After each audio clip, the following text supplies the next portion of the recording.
Hey my friend, this is Jones Ajay, your full scholarship coach in this TV channel. Hey, the full scholarship man. Today's topic is all around the undergraduate school checklist and calendar. But before I go into this, subscribe to this full scholarship TV channel to get notification whenever I post any new videos, because I come up with fresh new videos every other week. If you are a student who is planning to pursue graduate studies in the US, watch for my previous video on the graduate school checklist and calendar. I also have a free one-stop checklist and calendar that will serve you well, my friend. It has the detailed game plan that will guide and direct you about how to gain admission and access financing in the US. In case you don't know me, I've been in solo practice for so many years, helping a lot of students to gain admission and access financing in the US. So today's topic is all around the undergraduate school checklist and calendar, and it's for high school students, high school graduates, as well as parents and teachers who wants to learn about the processes involved in gaining admission and accessing financing in the US. I have a lot of information to share, but you have to stay to the end to get this information. Stay tuned.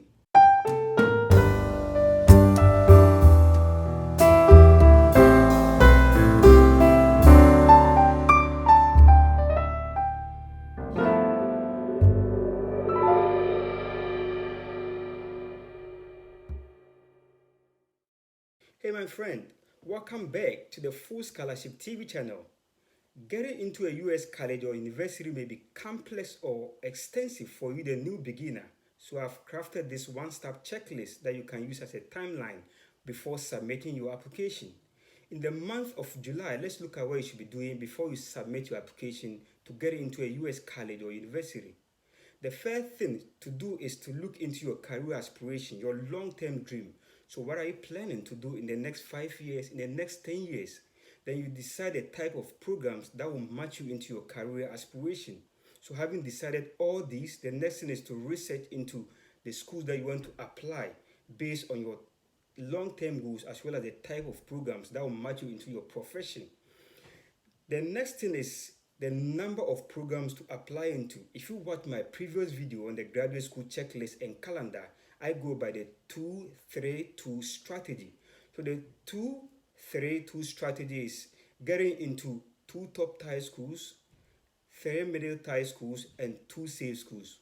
So the 2 top tier schools are schools that your admission credentials or your qualification are below the school's average. So these are the schools that you kind of dreaming to get into, but you don't know how to get into. However, there's still some chance to get into some of these schools. So again, limit yourself to some 2 top tier schools and then 3 middle tier schools. So these schools are schools that your qualifications or your credentials meet the school's average. And then 2 safe schools. So these are schools that your credentials or your qualifications are below the school's average. So you're kind of confident that you get admission into these schools. The next thing is deciding on the deadline. So again, go to the school's website and look at their deadlines. Most of these schools have different deadlines, such as regular deadlines as well as early decision deadlines. So these early decision deadlines have deadlines somewhere around first week of November. However, you get admission very early, like somewhere like December. And then the regular deadlines have deadlines like January, and then you get admission like February or March. So again, look into the school's website and their deadlines and decide which deadline do you want to go into, the regular deadline or the early decision deadline. So the next thing is to look at the school's requirements. A lot of these undergraduate programs have different requirements. So check with the school about their requirements, such as the personal essay, the high school transcript, the recommendation letters, the admission test, and so on.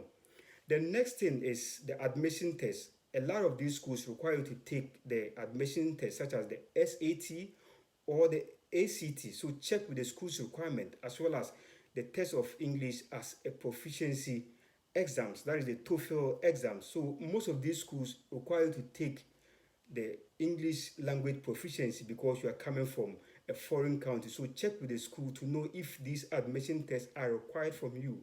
So this is what you should be doing in the month of July. In the month of August, you want to contact the school to make sure that you are clear with any questions from their admission requirements or their test of English as a foreign language requirement. So here you want to contact the school with any question that you are not clear with, to make sure that you are clear with every admission requirement from their website. The next thing that you want to do is, since you want to waive the test of English as a foreign language requirement, because this will save you money and then it will save you time. So you want to contact the school and then let them know that your high school degree or your high school program was taught in English language, and then your country use English as an official language of instruction. So contact them and let them know if they can waive the test of English as a foreign language for you. If they waive this for you, it will save you time, it will save you money. However, if this is not waived for you, then you have to register the test of English as a foreign language, and then you start preparing for this. There are a lot of practice tests that you can do online, and then you can also practice a lot before taking the tests from the month of August. Again, check with the school about the SAT or the ACT requirement. So you decide on these admission tests that you want to take. You can take the SAT and the ACT requirements. I'll be talking about this into details in my subsequent videos that I'll be doing. So watch out for the SAT or the ACT requirements for most of these undergraduate programs. So the next thing that you should be doing is to register for the test of English for the foreign language if it is required from you in the month of August. And then for the SAT exams, if you are taking this, some schools will also require you to take the subject test. So the SAT general test is always required. However, some schools require you to take the subject test. So again, you can take any of these subject tests that will help you strengthen your application. You can take the SAT Math 1 subject test or the Math 2 subject test if you are getting into programs like the business programs or the science programs. You can take the Math 2, but the SAT general test is always required. The SAT subject test is optional. However, check with the school's requirement if they need both the general SAT test as well as the SAT subject test. So this is what you should be doing in the month of August. If you are required to take the admission test such as SAT or ACT, you want to plan in advance before taking this test. So how do you register for this test? How do you check the test deadlines before submitting your application to meet deadlines? So here I'm going to take you through College Board website so that you can check test deadlines. So let's go to the College Board website. So just type College Board in Google and then it will take you to their website. So in their website, you want to go to the test that you want to write, such as SAT.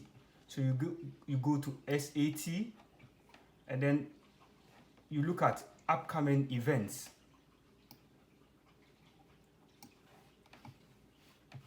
So you click on the upcoming events and here you can look at the test deadline. So you know from this or the College Board's website that you have the SAT general test and then the SAT subject test. So you can see their deadlines from the College Board website. So you can take the SAT test in August 24th, in October 5th, in November 2nd, in December 7th, in March 14th, in May 2nd, and in June 6th. So these are the test deadlines that you can take the SAT test. And then you can also see the registration deadline. So if you want to take the test in, so this is the previous year, that is 2019, but it follows through 2020. So if you want to take the test in, for example, August 24th, you should register the test by July 26th. If you want to take the test in October 5th, so for example, if you want to meet the early decision deadline, that is 1st November, you should take the test by October 5th. And you should register the test by September 6th. If you want to take the test in November 2nd, it should be registered by October 3rd.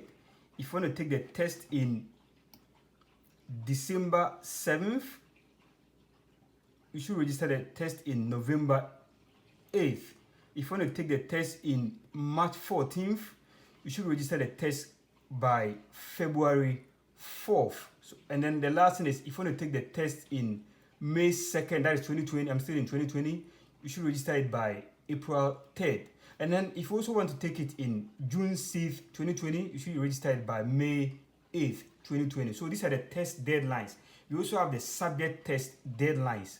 So for example, the subject test corresponds with the general SAT test, and then they also have the same registration deadline. So this is what you should be looking at the College Board website, so that you can plan in advance to meet all test admission deadlines from your school. Regarding recommendation letters, most of these schools require 3 recommendation letters, and 2 should come from teachers in your core subject areas such as math, science, English, and social studies, and 1 should come from your school official or your school counselor or your school advisor. The school official or the school counselor should also fill in the school report and attach this to your high school transcript and then submit it to the school. So this is what you should be doing in the month of September, to check with the school's requirements regarding recommendation letters, contact teachers in the core subject areas such as science, math, social studies, and English, because 2 of these recommendation letters will come from the teachers in these core subject areas, and then contact your school official or your school counselor, because the school counselor need to also submit 1 recommendation letter, and again also fill in the school report, attach this to your high school transcript, and then send it to the school. The next thing you should be doing in the month of September is your personal essay. So again, you want to inform your friends, your teachers, and any person who can help catch errors in your first draft of your personal essay. If you have any leadership position or any leadership activity, any volunteer activity, or any extracurricular activity that you've done that you believe can strengthen your application, you should include this, because these are often very important if you are submitting your application essay for scholarships and so on, because the scholarship positions are kind of competitive. So you want to include anything like your volunteer activity that you did, your extracurricular activity that you did, or any leadership position that you held before. Include all these in your personal essay so that it can strengthen your application for admission as well as for scholarship. The next thing is to have all these documents such as your passport, your school diploma or your school certificate, your resume, all scanned in the form of a digital format so that you can upload this in the application form. So again, this is what you should be doing in the month of September. There are a lot of things that you should be doing in the month of October, because that is where you'll be submitting your undergraduate school application. Before you submit your undergraduate school application, you should know that each application usually carries a fee. So each program that you are applying to will come along with a fee. So you should have your debit card or your credit card to pay an application fee. You should also have all your required materials in a digital format, such as your passport, if you have it at that time, or your school diploma or certificate, your resume, all in a digital format so that you can upload it in your application system. There are 2 main application systems that you can use. You can use the Common application or the Coalition application. So go to Google and type in Common application or the Coalition application. The Common application system is usually available in the month of August. So if you are planning to submit your application to meet the early decision deadline, which is the first week of November, you should take your SAT subject test as well as your general test in the month of October so that you can meet the early decision deadline. However, if you are planning to submit your application in the regular deadline, which is January, you can take the SAT test later or a late date so that you can meet the regular decision deadlines. Again, you should contact your referees so that they can submit their recommendation letters, such as the teachers in the core subject areas such as the math, the science, English, or social studies, as well as your school official, so that they can also fill the school report and submit it in the month of October. So the month of October is dedicated to submit your school application so that you can meet deadlines such as the early decision deadline or the regular deadline. In the month of November, you should look into the school's website about any form of scholarships or financial aid that you are eligible that you can apply into. Because my philosophy is on full funding, you should look into scholarships that provide room and board, full tuition and fees, as well as stipend. That is always my philosophy, and that is why I'm providing this roadmap that can lead you into getting full funding or full scholarship. Most of these scholarships require additional materials such as personal essay, recommendation letters, and so on. So check and ensure that you set a time that you can submit scholarships as well as financial aid in the month of November. If you submitted your application to meet the early decision deadline in the month of December through January, you should be waiting for your admission offer. However, if you submitted your application to meet the regular deadline in the month of February through March, you should be getting your admission offer. Then you can decide on which one you want to apply into.